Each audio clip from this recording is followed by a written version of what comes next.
How do you do? I'm Dwight Robinson. This is one of the first signs of hospitality. Today, the signs of hospitality have changed to neon. And in the place of crude inns, we find luxurious hotels. But the code of the innkeeper is still the maxim of the manager of a modern hotel. Feed the hungry, give drink to the thirsty, and shelter the shelterless. That's the ultimate responsibility of one man, the hotel manager. And in a moment, we are going to explore his challenging career. First, let's see where the hotel manager fits in on our chart. In laying out the chart, we included all professional business managers in this group, and that's where we'll find the hotel manager.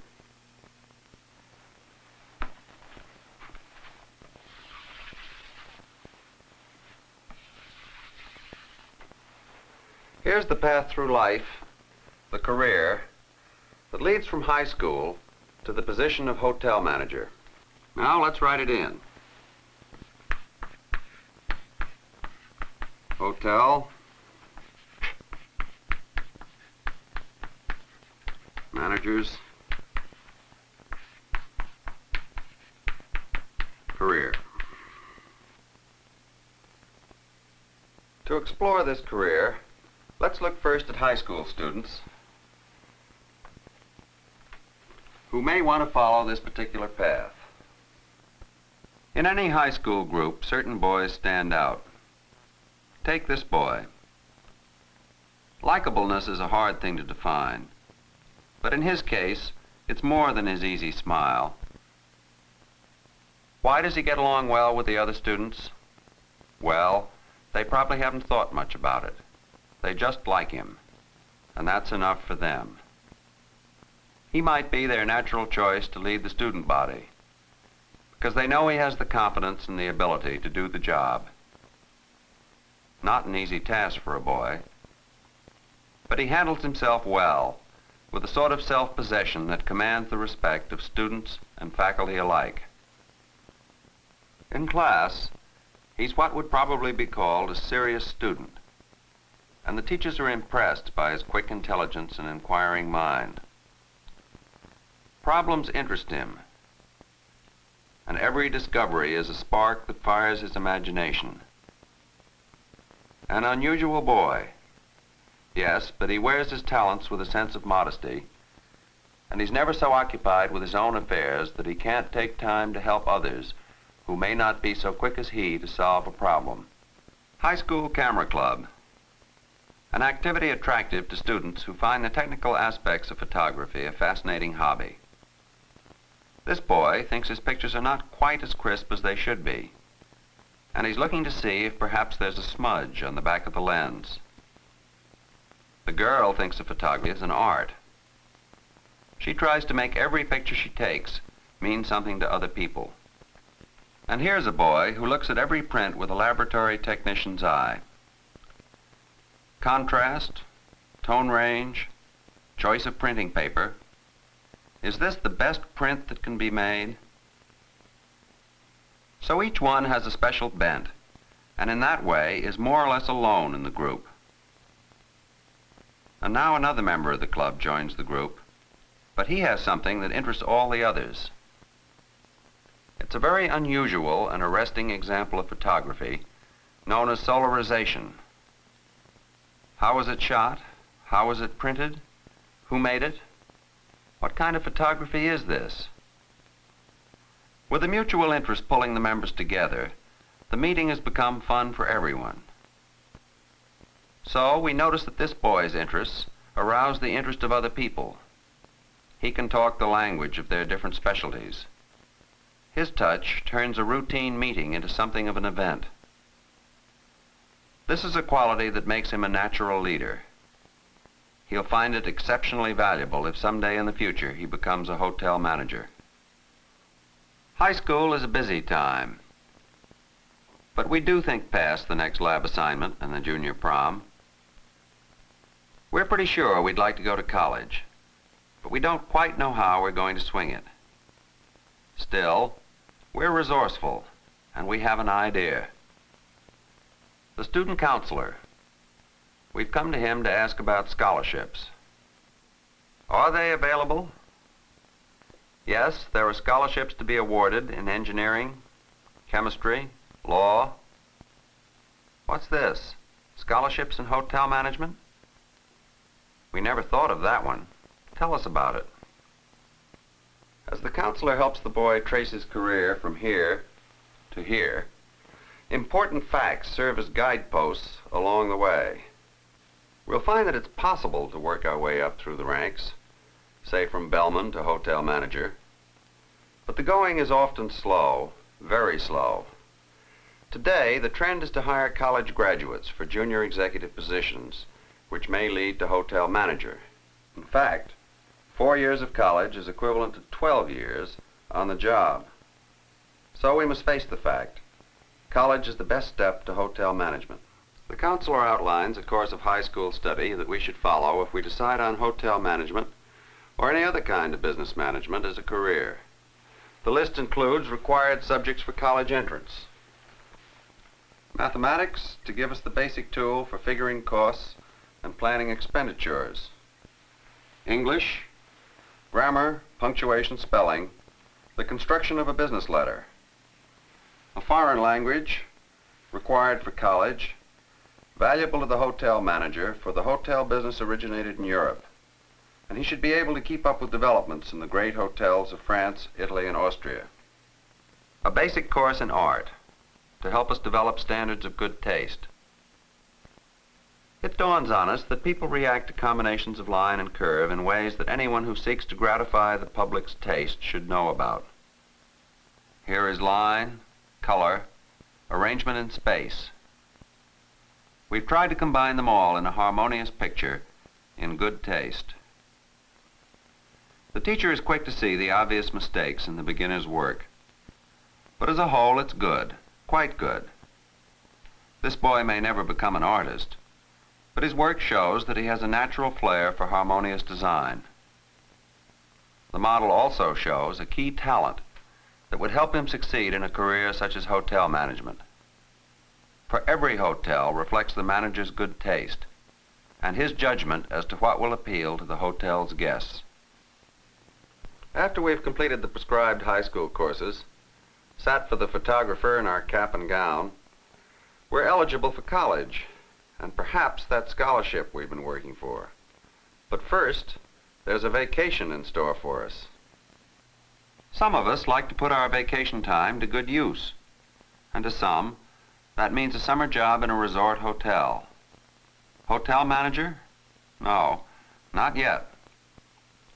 But we're learning the business, learning something of the solid work that goes on behind the scenes. And in no time at all, we've advanced all the way up to the front office. Routine work, hard work, while others rest and relax. But it's a job in a hotel, and the money we earn will help pay our way in college next fall. Well, summer vacation is over, and we've had an opportunity to work and be a part of a fascinating business. If we like it and aspire eventually to the position of hotel manager, the next step in our career will carry us into college. Together with other first-year students in many different courses, we study English composition, sociology, psychology, and the humanities. Studies that will enable us better to understand the people we deal with and the worlds they live in. We're given an introduction to the world of business in our first business administration studies, while across the campus we spend hours in lecture and laboratory, in science courses such as bacteriology and chemistry. We even find ourselves taking a course in home economics, where along with the home ec students, we learn some of the basic lore of food preparation. The problem for today happens to be, make a small, low-calorie salad. Total cost not over 20 cents. To some of the women students, this may seem like second nature, but to to those of us who have never cooked a thing in our lives, it's a first step toward developing a sense of the preparation of meals, so important to the hotel manager. Now, we show what we can do with this problem. Well, we've been told that color is one key to appetizing appearance. So we'll first cover pear halves with brightly colored food extract and let stand overnight. We'll base our salad on a lettuce cup. Then add some cottage cheese, because it's on the list of low-calorie foods. Color contrast shows up as we place the pear slice on the white cottage cheese. Next, some cream cheese. And we're beginning to wonder where to stop. Surely there's room for some chopped nuts. And finally, we top it off with a maraschino cherry. Well, it's pretty fair for a first attempt. Some people would like it, and some might not. But what we're beginning to discover is how much we have to learn about the art of cookery before we can talk to hotel chefs in their own language. In our first course in hotel administration itself, we learn about the role the innkeepers played in the story of mankind. We're told that inns dotted the highways of the Roman Empire. We read the house rules of an old English inn. Guests must remove their boots before going to bed. No more than 6 to a bed. Organ grinders must sleep in the stable. We see the first real hotels growing up in France. Elaborate inns built in the 1700s around King Louis's court at Versailles. We read of the inns which sprang up along the stagecoach routes on this continent. And we learn how each community's hotels represent the city and its people in welcoming the traveler, extending cheerful accommodations, good food, all the things that add up to hospitality. As we come to the end of our first year, we reach a point of decision. We've had an introduction to the hotel business, and now we decide whether to take a general course in business administration or specialize our studies at a school that offers a course in hotel administration. If we move into such a school, we'll spend less time on general college requirements and more of it devoted to the specific problems of our chosen field. For example, there's a lot to learn about managing the money involved in running a hotel. We begin with accounting, to which we are introduced as sophomores. Trial balance due Friday means working until all the columns balance to the penny. Almost isn't good enough. 13 cents off. It might as well be $1,000 or 100,000. If it doesn't balance, it doesn't balance. Well, back over it again. Somewhere there's an error, or a combination of errors that total 13 cents, and it must be found by Friday. All this work for 13 cents? No. For as we work, we are learning the form and meaning of bookkeeping and accounting methods, learning how the figures can help management, and how management affects the figures. We continue our studies of monetary management in hotel accounting, then the study of statistics, and finally, business finance. In our speech courses, we not only learn something of the art of listening, a problem that can assume serious proportions at times, but we learn to make our own speaking more effective. Now, we've all met the man at the front desk, but now we stand in for him, finding out what makes him tick. And we also study the layout of a good front office and its procedure. Laboratory courses on proper handling of meats find us learning at first hand one of the trades or activities we may be called upon to manage. Equally practical is our work in the study of quantity foods. Our laboratory is one of the college kitchens. Here, the problem of feeding large groups of people within the confines of a budget is the same as in every big restaurant and hotel dining room in the world. As we move on into the third and fourth years in college, we're occupied with business law, hotel accounting, labor economics, statistics, finance, personnel administration, and promotion. Matters which are of vital concern to the hotel manager. And he can learn them in college faster and at less cost to himself and others than by trial and error in the school of hard knocks. However, we keep our classroom work in close practical relationship to actual conditions in the field. We do this through summer vacation jobs, part-time jobs during the school year itself, and through extensive field trips as juniors and seniors. For instance, the hotel executive tomorrow must know how to manage the men and materials involved in feeding large groups of people. Hence, our courses require that we visit outstanding restaurants. As students of the business, we cast a near professional eye on the menu. We look around, noting the degree of efficiency and imagination employed in planning and decorating the dining room. On a college field problem, we may be assigned to assist a chef or a catering manager and to plan all the details of a sizable banquet. No classroom exercise. This has to be right. Well, he who hesitates is lost, so here goes. We're students, yes, but the caterer knows our work on this problem will be graded, not by the book, but by the reactions of the people who attend the banquet. Our college course in administrative housekeeping comes alive as we visit the housekeeping department of a great hotel. Here in the linen room, we see how hundreds of uniforms, sheets, and many other items are checked in and out every day. We see how an X-ray machine helps the housekeeping staff find items that need mending. We learn that among his or her other duties, the executive housekeeper of a large hotel manages the hotel laundry, one of the largest in the city, as well as a large upholstery shop where worn and damaged furniture is made as good as new. We learn that there are right and wrong ways to vacuum hallways, to make beds, and that a hotel's reputation can be no better than its housekeeping. Thus, as college students, we get an overall picture of the people and services that make up the operations of a great hotel.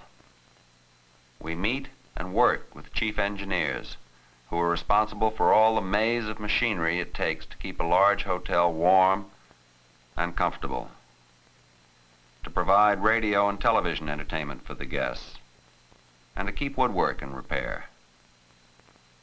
These are specialized tasks we'll not be doing ourselves, but as students of hotel administration, we learn who does do them and how costs and results may be controlled. Our college field trips cover the small hotel and the small town, too, where we learn that just as in the larger cities, the hotel is an essential part of its own community, as well as a home for the weary traveler.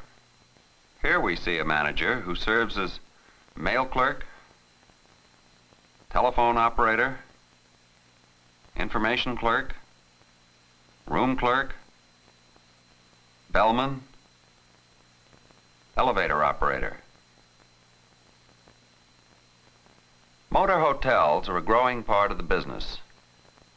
As students, we may be invited to take over the operation of a nearby motel while the proprietors take a vacation.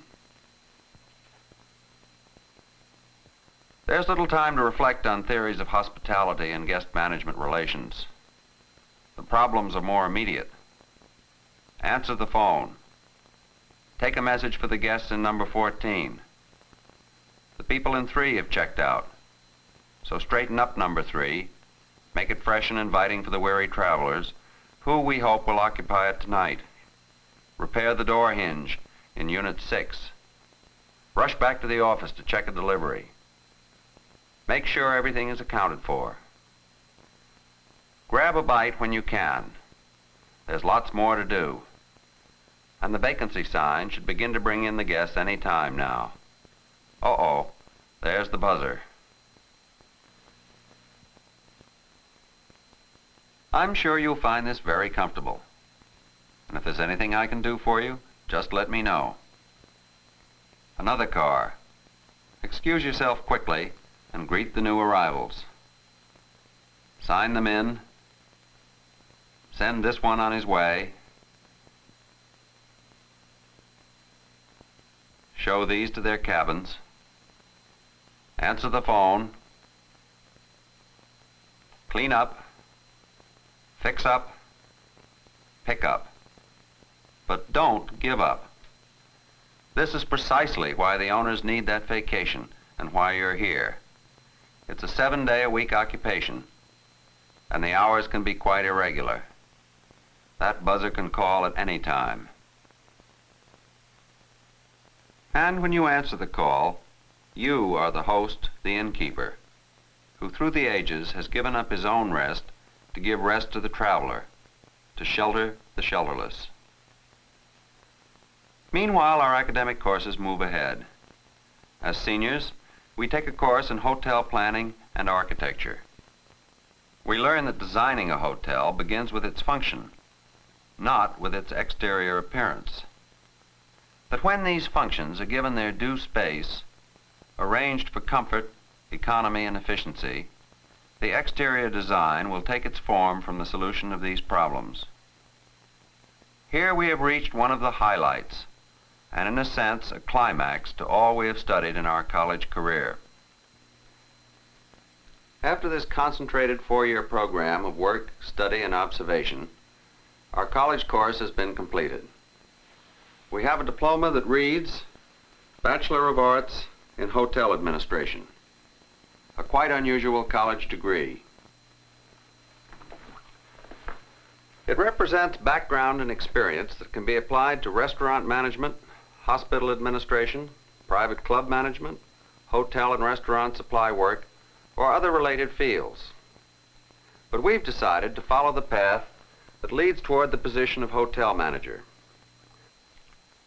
Our diploma, proof on parchment of 4 years of study in our chosen career. Next step, a job. The beginnings are humble, but the opportunities are many. We've made our choice. We've decided to go to work in a city hotel. First job, perhaps key clerk. Not much of a challenge, but with our background and training, we soon move up to desk clerk. That's a responsible job. Here, in the front office, we give the first impression of the hotel's hospitality, the standard of its service. We gradually develop a talent for handling guests. Some who are often impatient, excitable, perhaps unreasonable in their demands. We're tired, too, but we do our best to serve. We learn to pay an infinite amount of attention to details. By glancing at a given number on a key tag, we can tell instantly where the room is, its approximate size and exposure, whether it's a single or double room, and what the rate is. We're learning to remember names, too. It's important. After we've learned to deal with people, we may be given the responsibility of handling money. We take over the night auditor's job, the swing shift in debits and credits, profit and loss. Our next step might be up to floor captain, combination host and head waiter. We see to it that well-prepared and well-served meals appear on the table with the ease of a magician pulling a rabbit out of a hat. And so it goes. As years of experience give meaning to textbook lessons, we move on up through the echelons of command and finally to our new office. It isn't a dream this time. The sign is on the door. But we must still produce. What we did yesterday earned us our position. What we do today and tomorrow will keep it. The hours are long and the demands are great, but the rewards are satisfying. We enjoy the respect of our employees, the patronage of our guests.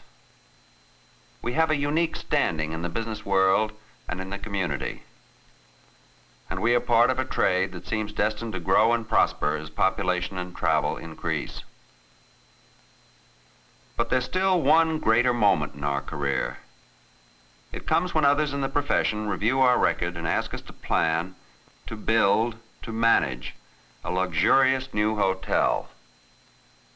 Now comes the real test of our ability to manage men, money, and materials. We start from scratch, working with architects, builders, decorators, press agents, hiring the staff. The problems seem endless. But at last, the hotel is ready. The first guests arrive, and we're in business. We've directed the building of a new hotel, and now we bring it to life with the timeless quality of hospitality. This is the crowning achievement in a hotel manager's career.